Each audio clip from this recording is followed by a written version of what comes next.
Hello, everyone, and welcome back to Let's Talk Elephants. I'm your host, Destiny Farley, and for my last episode of the season, I'm interviewing Lexie Engdahl. She has a very complex story of the relationship with her father, who has been in prison for the last 2 years for an attempted homicide in a road rage incident. He's been dealing with this case since 2020, and Lexie has had to witness that journey as well. Family dynamics can already be very complicated, as we know, but this is obviously a very unique situation. I asked Lexie to come on today and discuss how difficult it has been to manage her relationship with her dad, knowing that he's in prison for attempted homicide, but also still loving him deeply and wanting a connection with him. So today I really want to explore themes of what it's like to love imperfect people. So Lexie, can you briefly introduce yourself and start by sharing what your relationship was like with your dad, or really both of your parents, growing up as a child? Absolutely. Hi, everyone. My name is Lexie. I'm 24 years old. I was raised here in Las Vegas, Nevada. I don't have like a really long intro for you. I'm just going to start there. Yeah. My relationship with my parents growing up was pretty interesting. We kind of had like an interesting family dynamic. My parents got divorced when I was 8 years old. So we kind of lived in separate households for a majority of my childhood. I lived mostly with my mom. The first few years, my dad wasn't necessarily really in the picture. When they got divorced, kind of a lot of things fell apart at the same time. Like we foreclosed on our house. My mom started having to work full time with a company called Sprint. Everyone knows Sprint. But she started working full time, and my dad kind of went out of the picture. I think like his reasoning was for him to go find work somewhere else because he couldn't find it in Vegas. So a majority of my childhood we spent kind of without him and not really seeing him that much. And then as middle and high school started, we started like go visit him wherever he would be living at the time. So I did get to visit my dad and like go see him for like 2 weeks out of a year, like a month or just like a few weeks.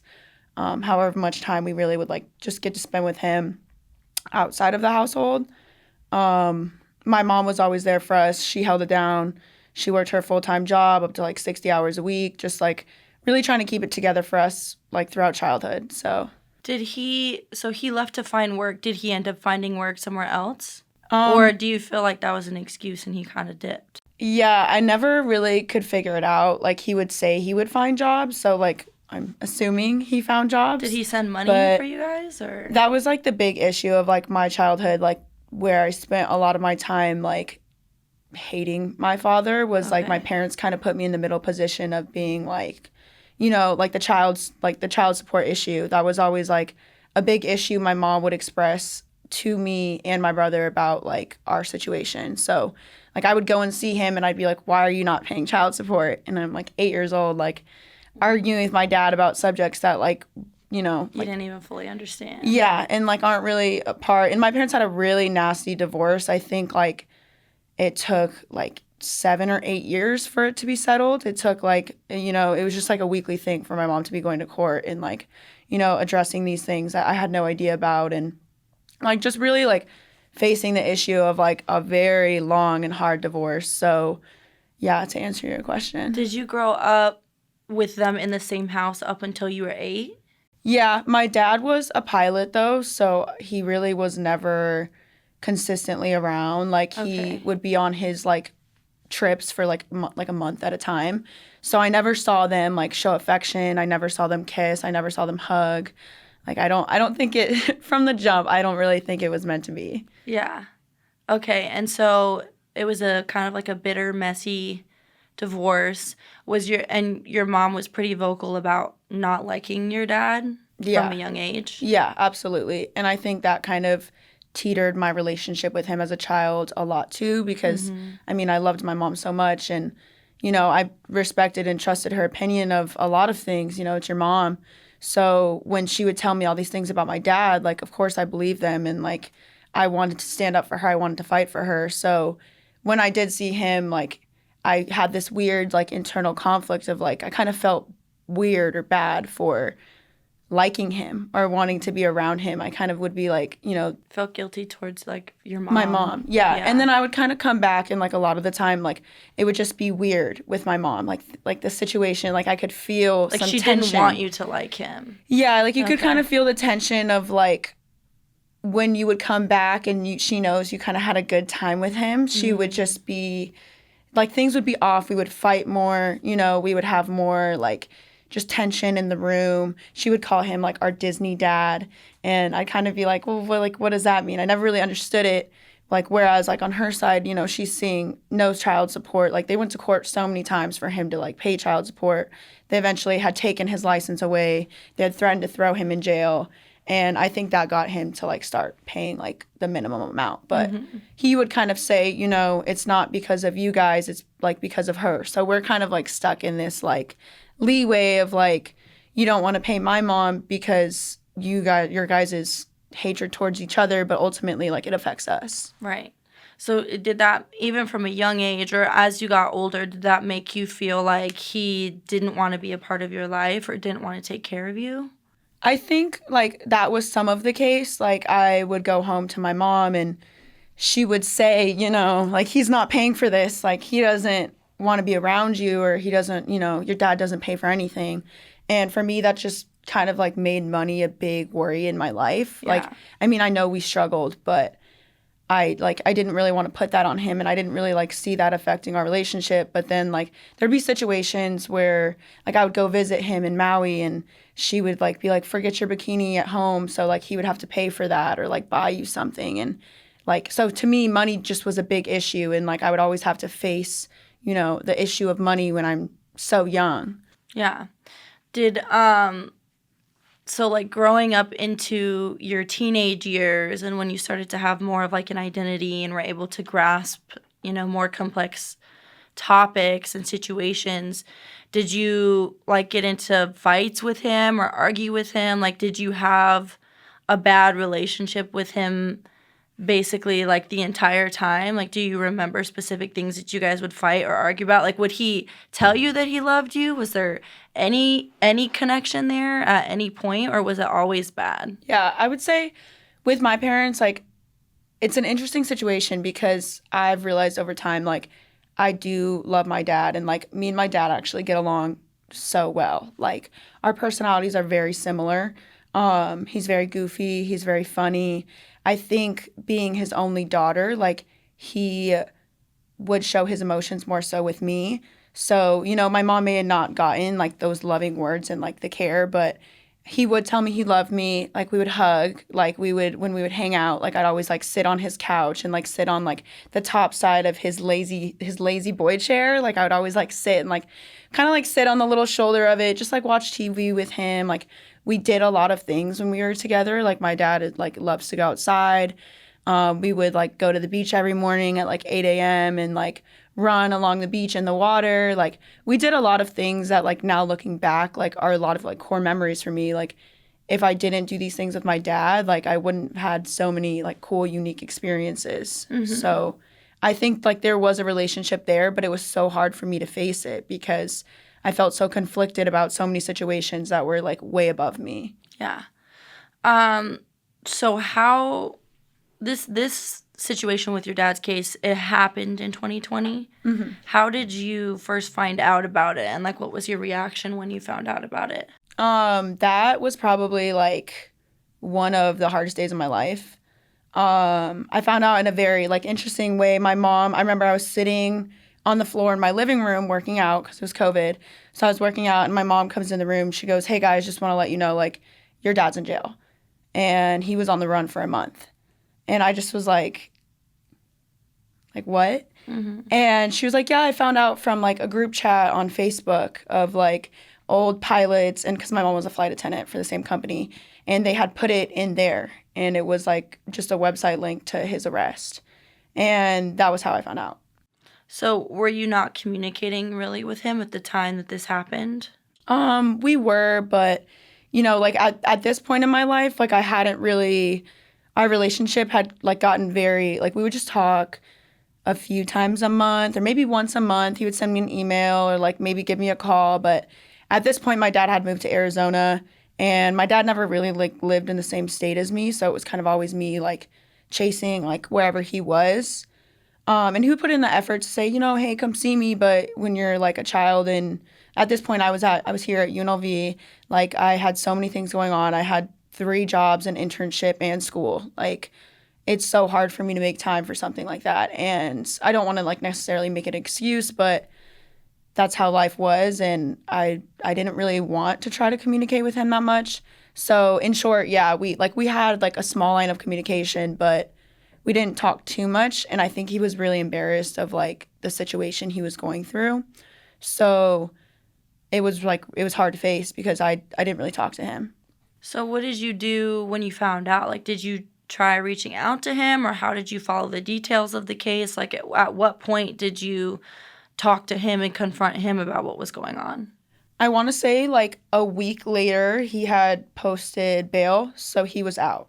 So from that moment, because they were looking for him for like a month, I think he had actually come to Vegas, and he had texted me and kind of called me while he was in Vegas, just saying, hey, I'm in Vegas, like, just letting you know. And I was like, okay, cool. And then I didn't hear from him. And I remember he had FaceTimed me, and my dad has like this giant bushy mustache, and he's bald, and he had FaceTimed me and his mustache was gone. And I was like, what are you doing? And he just was like, oh, I just wanted a new look. Like, we know why you had a new look. And in short, yeah, like 4 days later after he had gotten out, he had called me, and he was just like, I'm so sorry. Like, I don't want to embarrass you. Like, I'm so sorry. Like, this all happened. Like, I regret it every moment. And all I could tell him was, it's okay. Like, it's okay that it happened. There's nothing you can do about it now. And I'm not embarrassed. I never have been. Like, I'm very vocal about the things that have happened to me in my life. And I don't think you should be ashamed of that. What did happen? Like, what are you comfortable sharing about exactly, or what do you even know about what happened? So basically, like, what I was informed of was that my dad was leaving his house in Arizona, and he was driving down. He lives in like kind of like a remote area of Arizona, and he was driving down like what they call the mountain, and he was driving down the mountain. My dad struggles a lot with PTSD. He was in the Vietnam War, so he was in the Vietnam War. How old is your dad? He's old as shit, man. He's 74. He's 74? Yeah. I feel like I've seen pictures of your dad. He never looked old. Doesn't look old. Yeah, I know. He was in Vietnam. Vietnam, guys. He had to have been young, like 18 or something. He was really young when he went to Nam, and did they have a draft at that time? They did, right? Like, yeah, but I think it was a choice still. I think because I actually wanted to like discuss this with him when I like recently went and saw him. So what he had said was that it was just a good way out. Like, they had good benefits and stuff. So he decided to go in. He wasn't forced, but he was younger, and obviously like that shaped a lot of like who he was. Like, he struggled with PTSD since he was like 18 years old. So do you know what he did in the war? Like, what his position was? Like, was he in combat? Or? He said he was like a mechanical something. Okay. And I asked him like some of these questions like over the past weekend, because I don't know anything about my dad's life. Like, my dad never really shared anything with us before we were born. I have a half brother who's almost 40 years old. I have never really met his mom. Both of like my grandparents died when my grandpa died when my dad was 18. So like right when my dad was going in the military, his dad died. My grandma died before I was born. Like, your dad's 74 years old. You're really not gonna have much time with your grandparents. Yeah, that's old. I tell everybody, and it's like, it's crazy. How old is your mom? She's 62. So they have a 12-year difference. Okay. But yeah, I know. And they both obviously they both look so good for their age. Yeah. And well, at unfortunately, least you know you have good genes. Yeah. Unfortunately, though, it's not even about that. It's like age. Yeah. There's a certain number you reach, and I think that's like been a big struggle of like him being there, is that like he is older. Yeah. So that's like the thing that he has had to face, and like we've had to face as his kids. Like, are we going to see him like outside of jail ever? Yeah. So, in short, to answer still your question about what happened, I know we're like veering off. Yeah. What happened was that, he was going down the mountain, and I think someone had cut him off as he was going down the mountain, or like something had happened to where the guy had like slammed on his brakes and kind of like brake checked my dad. And my dad, like, He has bad road rage. I think that's the one thing I kind of like witnessed as a child. The things I've seen him do. Like, I've never seen him put his hands on anyone. I've never seen him really angry at people. I never saw him drunk. I never saw him smoke. And he's this big, like 6'7", like giant dude. So he's just really like pretty calm for like his build. And the one thing that would kind of trigger him was always road rage and people cutting other people off and not using their turn signals and just things like that. Like, I know if he saw me driving, he'd probably lose his mind. But yeah, so he was going down the mountain and the guy, I can't remember the situation, I think the guy had cut him off and brake checked him, and they kind of got in this like back and forth of like speeding up, slowing down, cutting each other off, kind of like just going like just doing unnecessary things. And then at that point, it had gotten to a serious situation to where my dad had pulled out a gun and shot at the car. And that's where it turned into attempted homicide. I don't think he actually got charged for that exact thing. But yeah, so that's what the situation turned into. And then obviously the guy had called the cops and they started looking for him. And that's what happened. So he shot at the car while he was driving? Yeah. Okay, while they were both driving. Yeah. And so I'm assuming that they both drove off or something, or did the guy try to follow your dad? Did your dad run like after shooting the car? Yeah, I don't know the exact details because I found out like a month and a half later. But I do know like in that moment, I think my dad had panicked and been like, oh shit, like this just got real. And like in the moment, like his emotions are so high. He didn't have his like dog. He has a like emotional support dog. Yeah, he has a dog. He loves labs, and so he has a lab that he always took with him every time he drove, and this time he didn't. And I think he just got like really nervous in the moment and was really scared to see like what would happen from that. So I don't know at what point he drove to Vegas, but I know he came to Vegas after and kind of like did some interesting things to make himself not get caught. But eventually he did get caught after like a month. So. Okay. Do you feel like knowing your dad and knowing his history or whatever, do you feel like he was genuinely trying to hurt that person? Or do you feel like he was just in a fit of anger and wanted to make a point? I think it was the latter. Like, my dad is, like I said, he's very calm. Like, he doesn't mean harm, but in those moments, like, PTSD will take over. Like, and I've never seen my dad, once again, I've never seen my dad lay a finger on a single person. Like, I've never seen him, I've seen him obviously angry, so I can't, like, say I haven't, but I don't think it was intentional. Like, my dad doesn't just, like, go out there, like, just shooting at people for fun.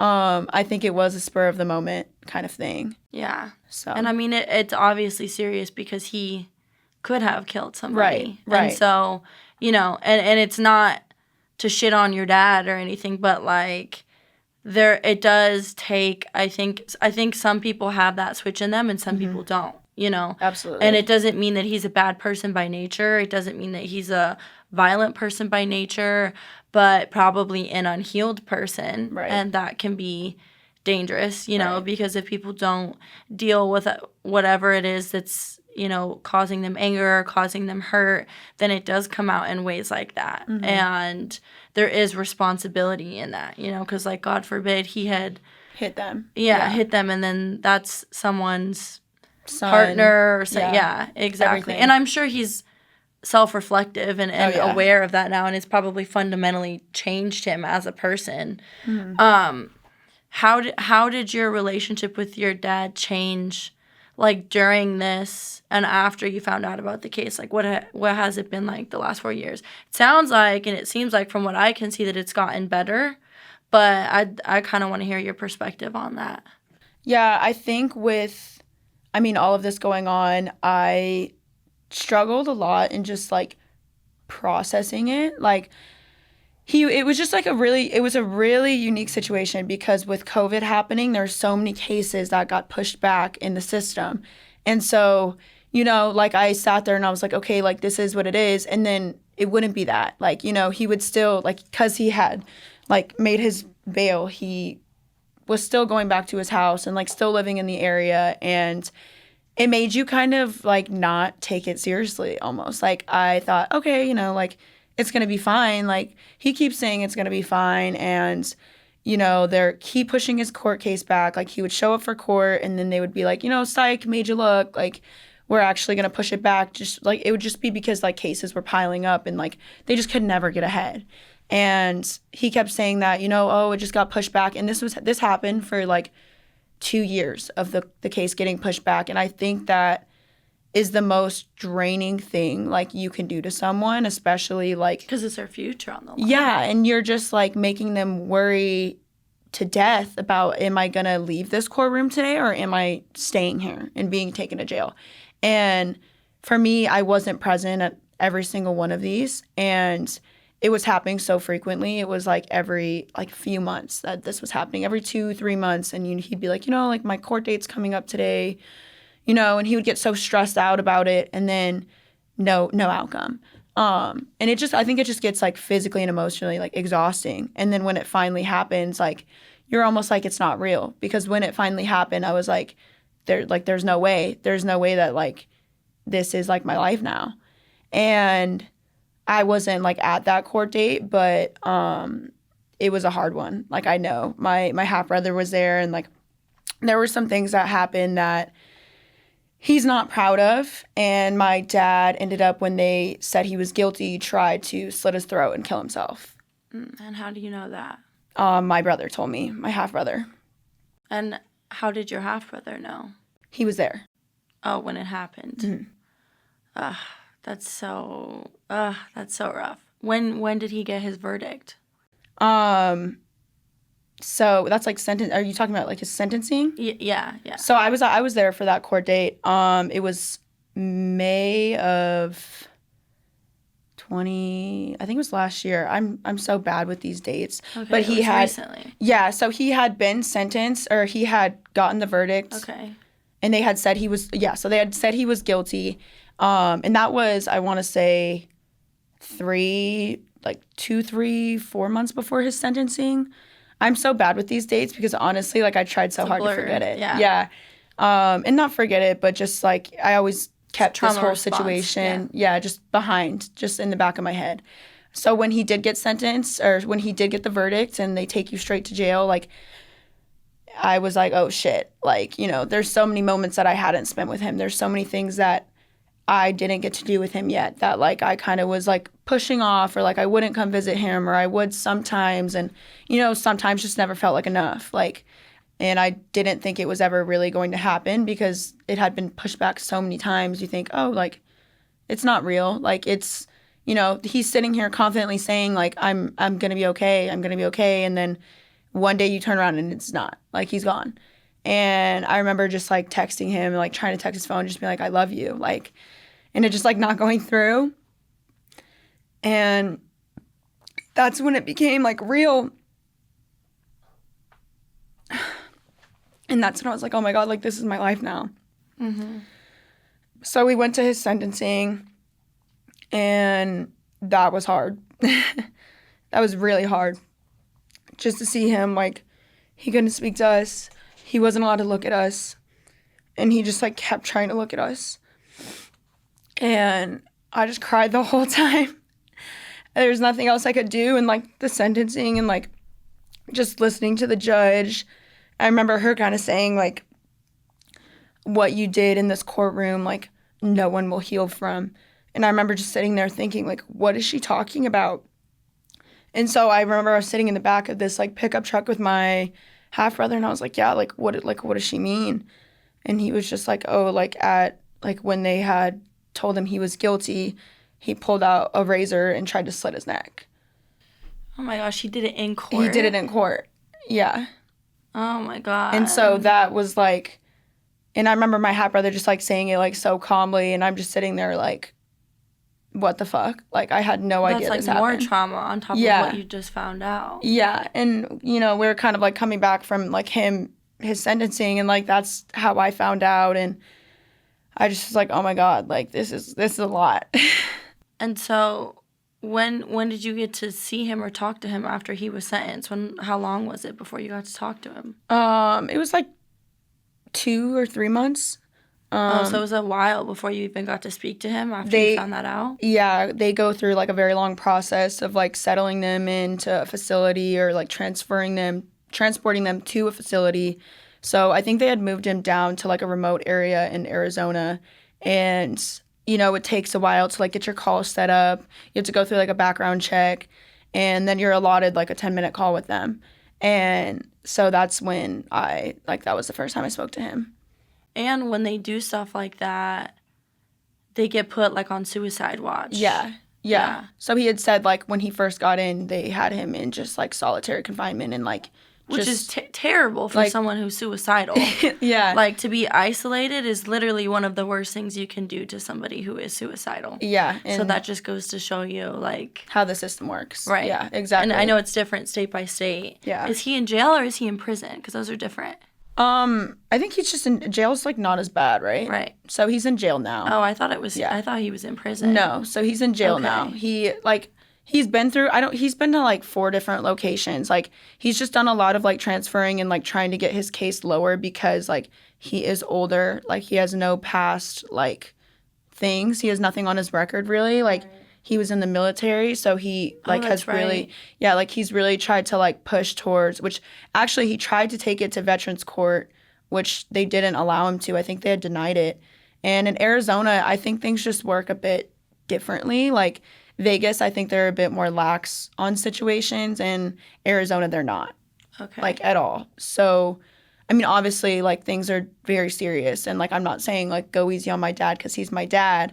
But there is like the thought of like PTSD being in there and like things like that, and they like denied taking it to the Veterans Court. So he appealed his case, I want to say within the last year, and I mean like he's just been trying to do everything he can to get out, as anyone would, other than like digging a hole. And right. What's that movie, Shawshank Redemption?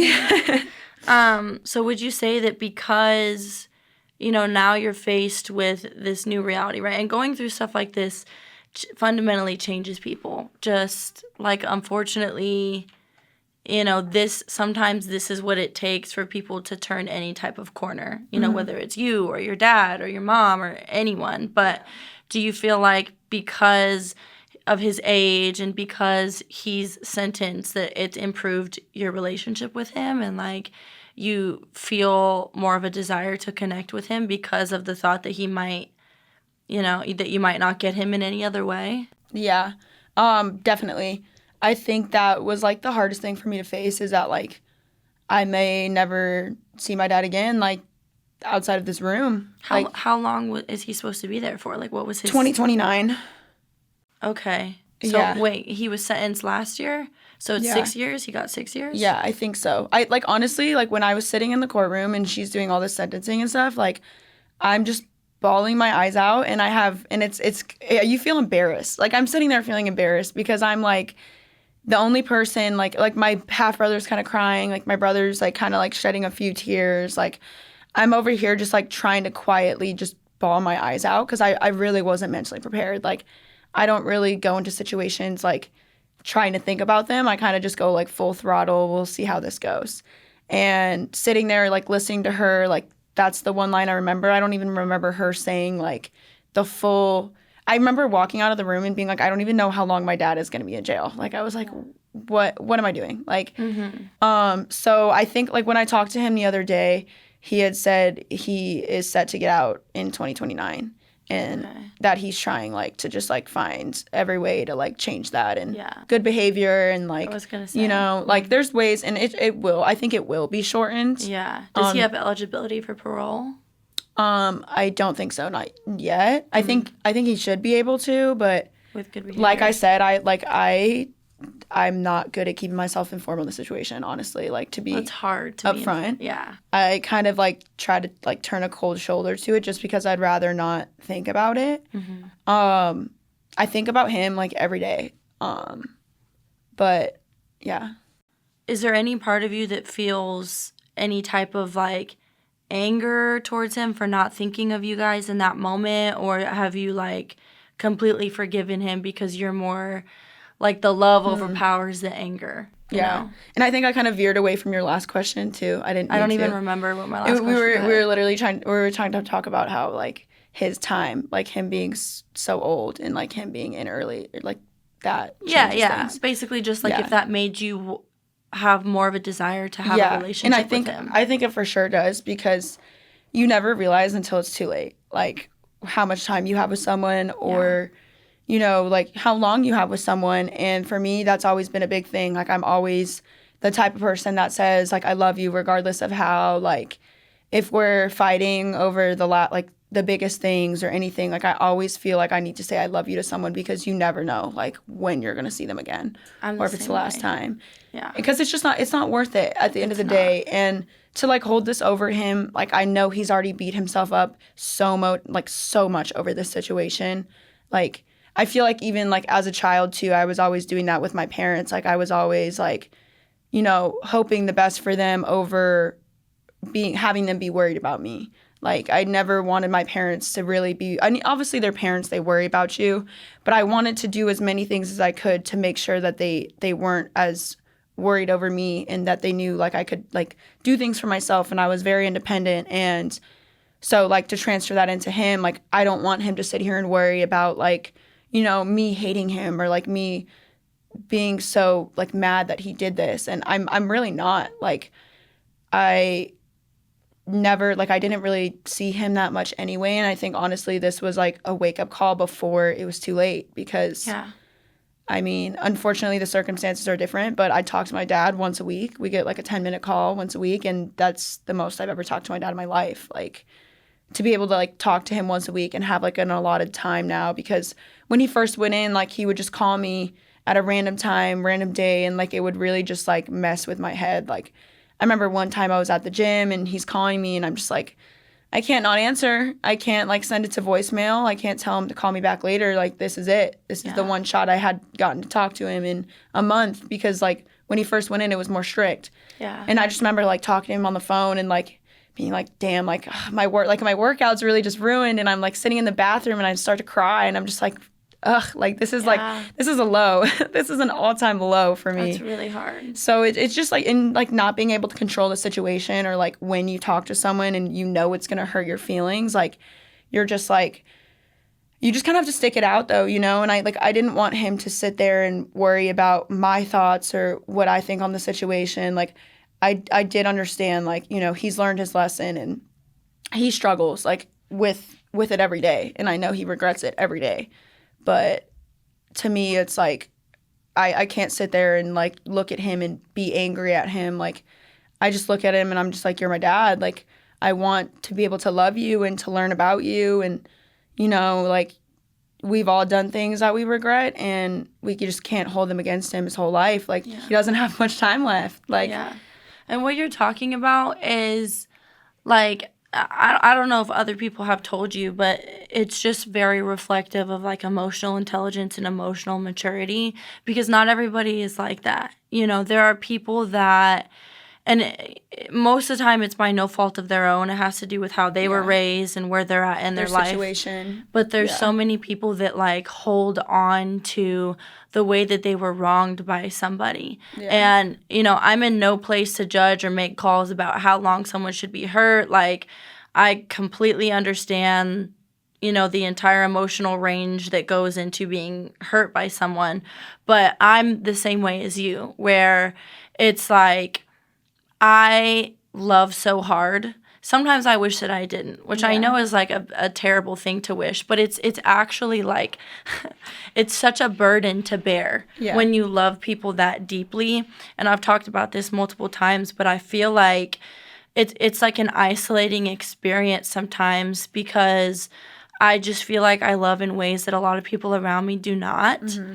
And it creates a disconnect between me and the people around me, because they don't understand how I can forgive so easily, or how I can love somebody through their wrongdoings so easily, you know? And not even easily, but it's like, it's because of everything that you just said, which is, at the end of the day, love is more important to me than anything else, because I believe that love is the most powerful thing in the entire universe. Yeah. So God forbid something were to happen to this person. Like, I want to be able to, sleep at night, knowing that that person knows that, yes, you did this thing, and yes, you fucked up. And a big part of it, though, is the remorse and the regretfulness that you're talking about that your dad has. Because if somebody's not sorry, it's really hard to move on from that. And that's been a struggle for me, because I will still love that person, but then you just feel hurt even more on top of it. It's so much harder, too. Yeah. I think that's, the biggest thing for me is that, my dad has shown so much, remorse. And, to me, I'm not, he always says, I'm so sorry. I'm, if you're embarrassed of me, I understand. I'm like, why would I be embarrassed of you? I've never once said that, and I never would. You're my dad, and I would have no reason to be embarrassed of you and, the things you've done wrong. We've all done, wrong things that we're embarrassed of ourselves. And I know he's just talking as a parent, oh, my God, I haven't set this great example for my daughter. But, there's nothing you can do about it. And I think for what you were saying, too, I think love is just so much bigger than hate. I could just sit here and, hate him for what he's done, but it's what does that get me? Because my half-brother kind of right now, and he was put into a different situation than us too. He witnessed my dad doing these things, and he witnessed my dad trying to commit suicide in court, and he witnessed my dad. He was put on stand too and questioned by investigators. It was a whole different situation for him, but it has completely cut off, he's cut off the contact with my dad now, and my dad actually is in jail in the same city that my half-brother lives in, and my dad had gotten himself moved to that area so that my half-brother could go and visit him, and he still hasn't visited him. So it's he doesn't see him. They talk a little bit, but he's just so against seeing my dad, and maybe just seeing him in the state, seeing him in jail. I don't know what it is, but that's examples of opposite ends of the spectrum. For me, I mean, I know I have limited time with my dad. We all have limited time with our parents. I don't want to sit here and hold it against him when he's a state away and an 8-9 hour drive away.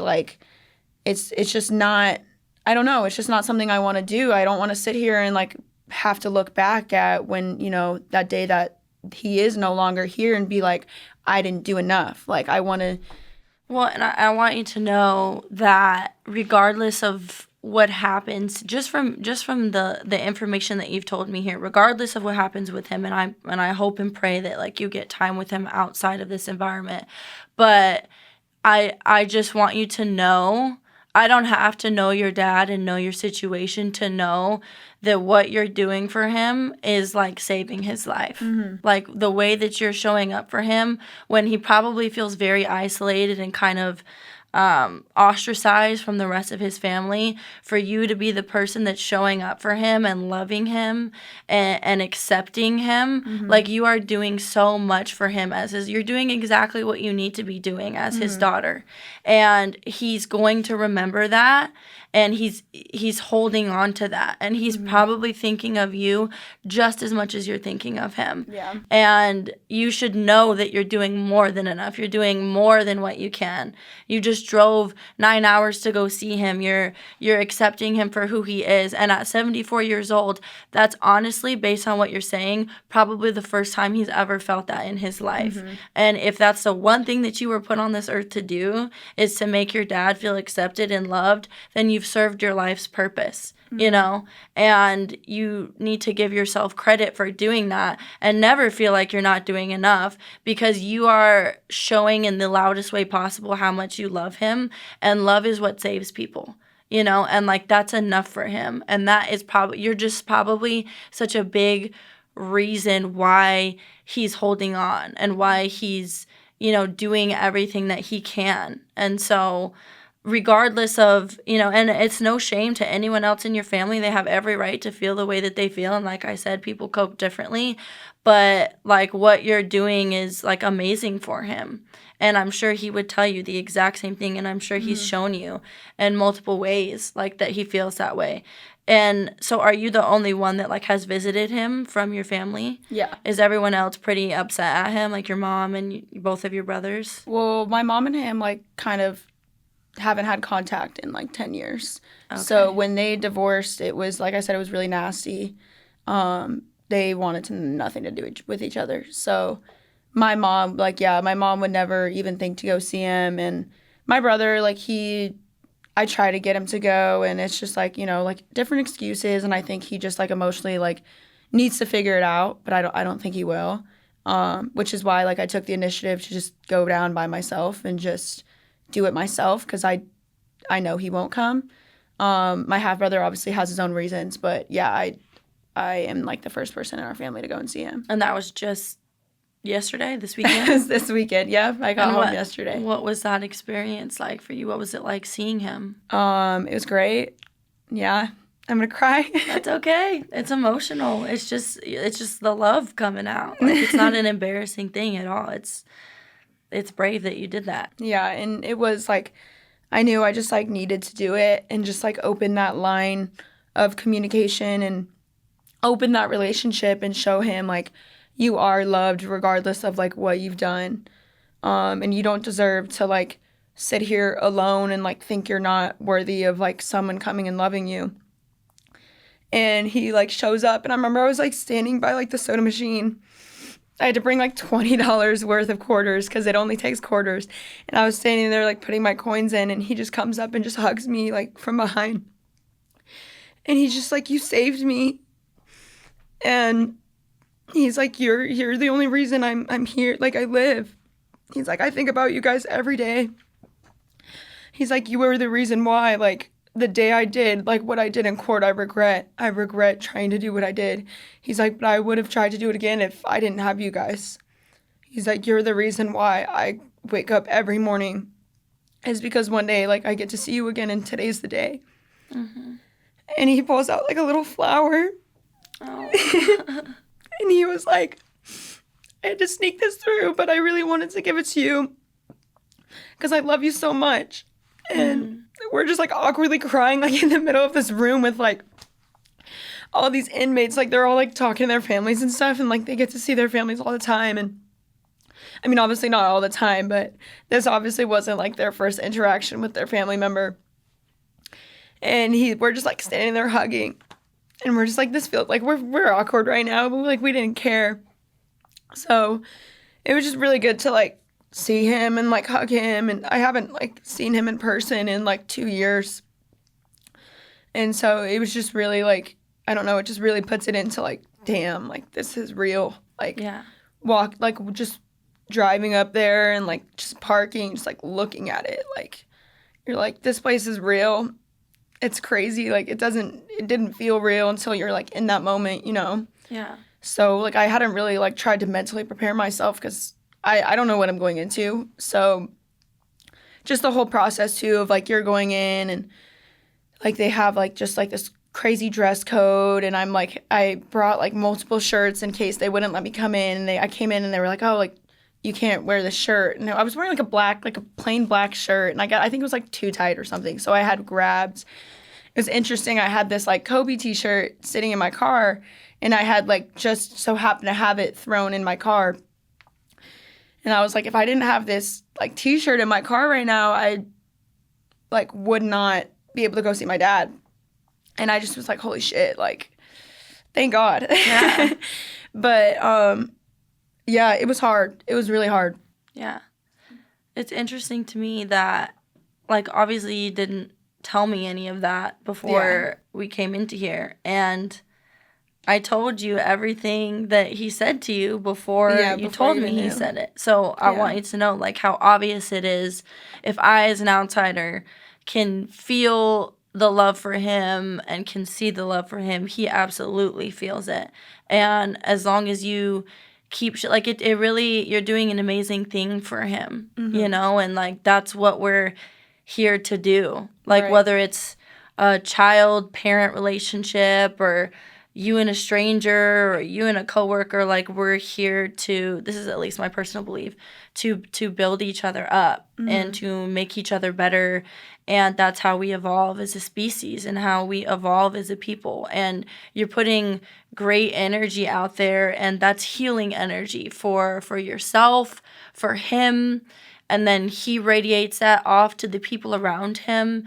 And it fundamentally changes both of you guys as a person. And I can tell a difference between, obviously I've known you for, I don't even know how long, 8 years or something. Too long. And I can tell a difference between who you were before this and who you are now. And I hate that people have to go through stuff like this to become better people. Yeah. It's something that my human brain can't comprehend and isn't even going to try to explain. I just know that it is what it is, and it's not for nothing. Yeah. And you having gone through this is going to give you perspective and empathy that you're going to be able to share with other people down the line, especially your kids, you know, if that's something that you want to pursue. If not your kids, and for everyone around you. Like, you know what it means now to show up for someone that you love and to forgive someone that you love. And to forgive or to be forgiven is a life-changing experience, because once you give the gift of forgiveness or you receive the gift of forgiveness, it makes you realize the value of it and that you want to continue to provide that for other people. Your dad is going to know how to forgive others now because you have forgiven him. And you're going to be less judgmental of people and give more grace to people because you've seen the power of forgiving someone and loving someone through their imperfections and their flaws. And I just believe that that's how people change, you know? I don't think it's through revenge. I don't think it's through, you know, like cutting people off and never speaking to them again, which, you know, again, sometimes that's what you have to do for your own personal health. Right.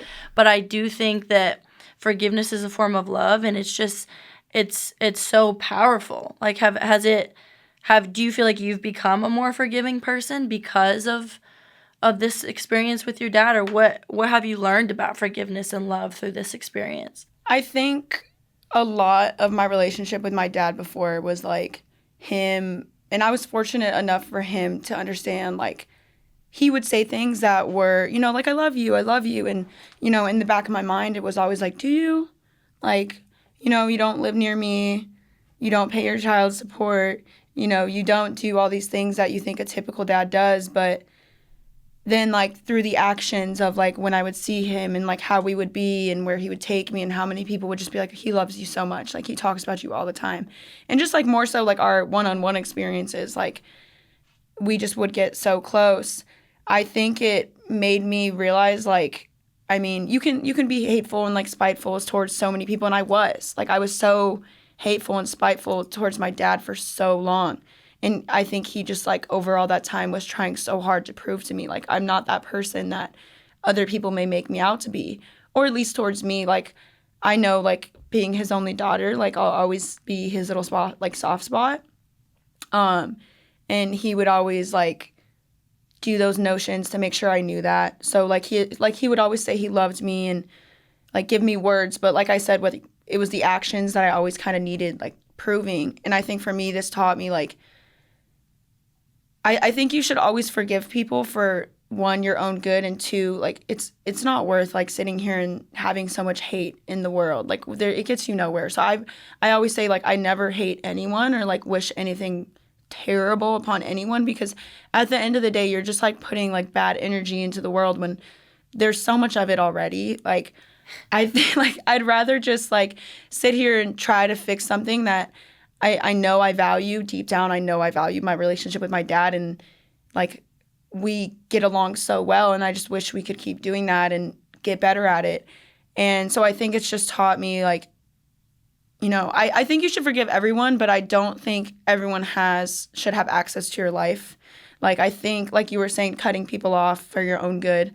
I think my dad has shown me, like, my dad to me has shown me the ultimate form of love. Like, the things he tries to do for me while he's in jail, like, I remember on my birthday last year, I just couldn't stop crying because I was like, I'm here and he's not. Like, you just feel so guilty. Like, people aren't here to, like, not even for, like, my own birthday, but just to be, like, walking and just the simple things. Like, you take so much for granted. Like, and I'm sitting here on my birthday just crying because I'm like, I don't even spend my birthday with my dad, really, but I'm like, I get to go out and, like, have this amazing dinner with, like, my great, amazing friends, and, like, just, like, the ability of freedom. Like, you just don't understand how much you take advantage of that. And I had opened a box and he had sent me like a little bear that one of his like inmate friends had made.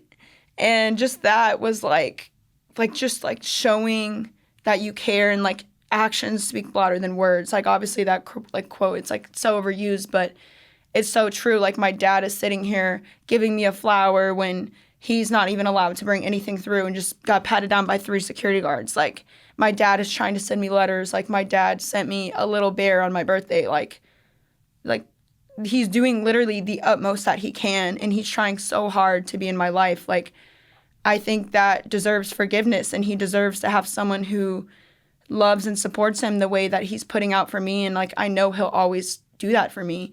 And I think that's just what I've learned is like, you know, you can forgive people, but 1, they don't necessarily have to be in your lives, but 2, if they're really showing like that they deserve to be there, then you need to let them in.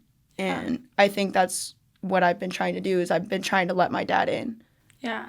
So. And I mean, that's scary for people too, because, you know, obviously your situation is one example of like a complicated situation, and this looks different for different types of relationships. Mm-hmm. But when you've been deeply hurt by somebody, or deeply hurt by somebody multiple times, it's a big risk to yourself to let them back in. Mm-hmm. And so I understand the hesitance of people to let people like that back in their lives, you know, especially if there's a history of repeated patterns. Mm-hmm.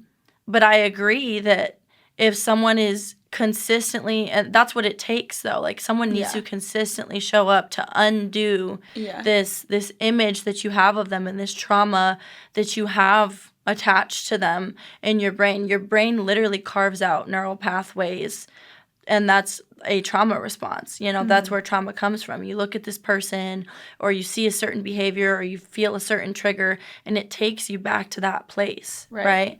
So it's so hard to unlearn behaviors and responses. So for some, and it takes work on your end too, but for you to completely change your perspective of someone, it requires them to show up in a different way consistently over and over and over again. Make a new pathway. Yeah, to make a new pathway. And I feel like it's amazing that, you know, your dad has done that. And unfortunately, sometimes it takes something life-changing to get people to turn that corner. But the fact that you're, you know, brave enough to let him back in and loving enough to, you know, give him a second chance is amazing. And to be honest with you, I feel very strongly about this. If you give someone a second chance in your life, or whatever number chance it is, then and they hurt you again, then that's still not on you. Mm-hmm. Like I just had this conversation with some friends like earlier this week, talking about forgiveness, where, and again, this may be a fault of my own. I'm not trying to preach like the way I handle things is the best way to handle things, but I have this fundamental belief at my core that people are good and that people can change. People may never change. They may stay exactly as they are their entire life, but because of the way I love, and once I love somebody, I will love them forever. If they try to come back into my life and I feel like there's an opportunity that they might change, it's so hard for me to say no. It's so hard for me to not let people back in, because I'm like, okay, maybe this is the time that they changed. Right. Maybe this is the time that they're going to come around, because I have a belief that anybody can change at any point. Right. Now, you can use logical reasoning and past experiences, and you know this person and how much time has passed and have they really shown you. Like, you can use cues to decide if it's worth the risk. But for me, like, I just love so hard that if someone's like coming back into my life and they say one thing different than they did from the time before, I'm like, you know what? Fuck it. Yeah. Let me just see. It changed. Because I want to be so sure before I cut somebody off. Yeah. Like, no matter what the situation is, if it's a friend that I spent a lot of time with, if it's a romantic partner, if it's a family member, like, I have to be so sure about their do. character, Yeah. and that there's no hope for them changing for a very long time, for me to really say, leave me the fuck alone. It takes me so much to get there. Yeah. But even if they do fuck you over, if you moved purely and you showed nothing but love to that person, it's never a loss. The best you can do. Yeah. It's never a loss. I think it's funny because I feel like this is a conversation we like to have, and it's like, I'm kind of, in a way, the opposite. Like, I believe the same things, and I believe that so many people are good, but, you know, as soon as I see some, like, unsurety or something, like, I don't necessarily cut people off. Like, I've never been someone to block anyone, or, because truthfully, I think the same way. I'm like, why would I cut you off? Like, I did the best I could do. Like, what you do is up to you, and how you treat me, it's just going to relay how I treat you. Like, if you treat me like shit, I'm not going to treat you like shit. I'm just going to remove myself from the situation.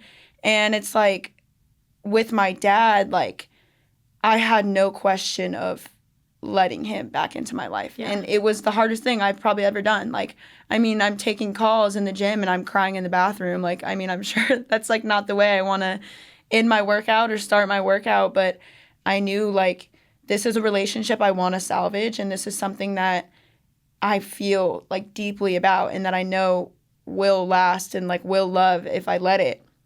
And I think my dad is, like, my biggest example of how I receive love and, like, how I let people in. Like, for what he's provided for me, like, the things that my dad tries for me, like, he goes all in. He goes 100%. It's like he's doing these things that, you know, make me feel so special and, like, would never let me settle for something that, when I know someone can do better or can do more, like, I'm not going to sit there and, like, judge you and critique you, you know, but I want to know you're trying. Like, I want to know you're, like, truly trying, whether it's bringing me a little flower, sending me a bear. Like, that's my dad doing, like, insane lengths, especially in jail. Like, he's thinking of me ahead of time. He's thinking, you know, like, this is what I have access to, my resources. He's using 100% of the resources he has to be able to, like, get to me. And for me, it's like, that's the best thing in the world. It's like, and that's what I accept with, like, you know, like, most of my relationships. It's like,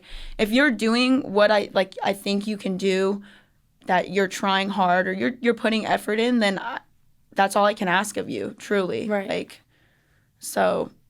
Looking forward, how do you see your relationship with your dad, whether he stays where he is, or, you know, we hope that he removes himself and he can come out of that. But how do you see your relationship changing if he does come out?